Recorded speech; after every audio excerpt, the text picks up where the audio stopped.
Maharashtra TV news, आवाज सर्वसामान्यांचा। Breaking news. 30 वर्ष देशसेवा करून भूमिपुत्र सुभेदार दीपक गुरव सुखरूप स्वगृही परतलेत। शिंदखेड्यात त्यांचं जंगी स्वागत, भव्य मिरवणूक आणि सत्कार सोहळा। अत्यंत प्रतिकूल परिस्थितीतून संघर्ष करत भारतीय सैन्यात तब्बल 30 वर्ष प्रदीर्घ देशसेवा बजावलेले भूमिपुत्र सुभेदार दीपक गोकुळ गुरव सुखरूप स्वगृही परतल्याने शिंदखेडा शहरात उत्साहाचे वातावरण निर्माण झाले। त्यांच्या आगमनानिमित्त रेल्वे स्टेशनवर जंगी स्वागत करण्यात आले।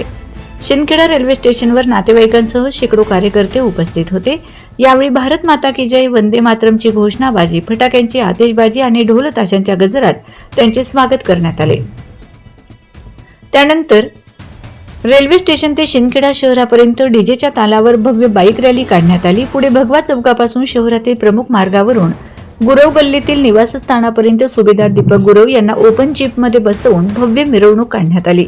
चौकात फटाक्यांची आतिषबाजी करत नागरिकांनी जल्लोष व्यक्त केला।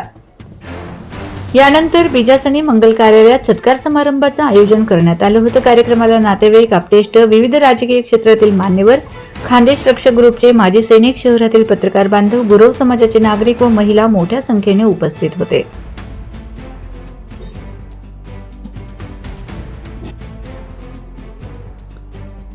Vande Maharashtra TV news channel प्रतिनिधी शोभा पाटील। कशा प्रकारच्या आपल्या त्या सैनिकी जीवनामध्ये घडामोडी घडत असतात। त्यांनी मला ज्या गोष्टी सांगितल्या त्यावेळेला माझ्या लक्षात आलं की भारतीय सैनिकाचं जीवन किती खडतर आहे। असं हे जीवन, खडतर जीवन, देशसेवा करून आणि सही सलामत आपल्या मातृभूमीला परत येणारे आपले दीपक झाले। आमचे मित्र युवराज गुरव काल भेटलेत।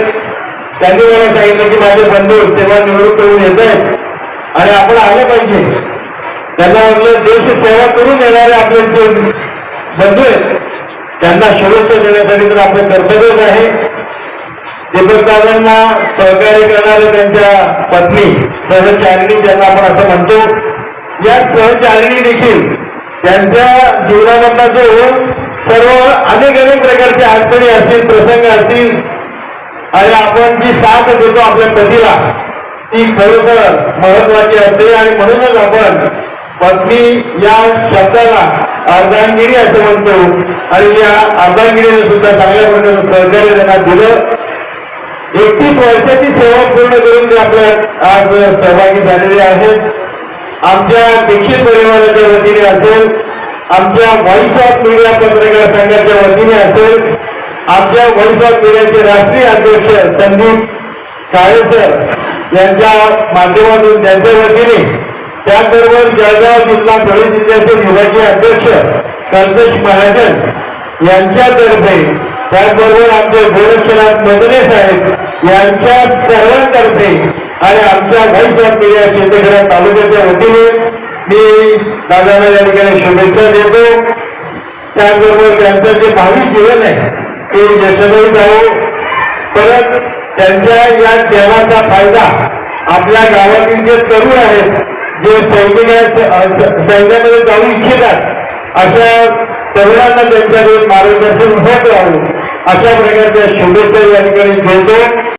वंदे महाराष्ट्र टीव्ही न्यूज, आवाज सर्वसामान्यांचा। अशाच नवनवीन बातम्या पाहण्यासाठी आमच्या चॅनलला सबस्क्राईब करा, बेल आयकॉनला क्लिक करा।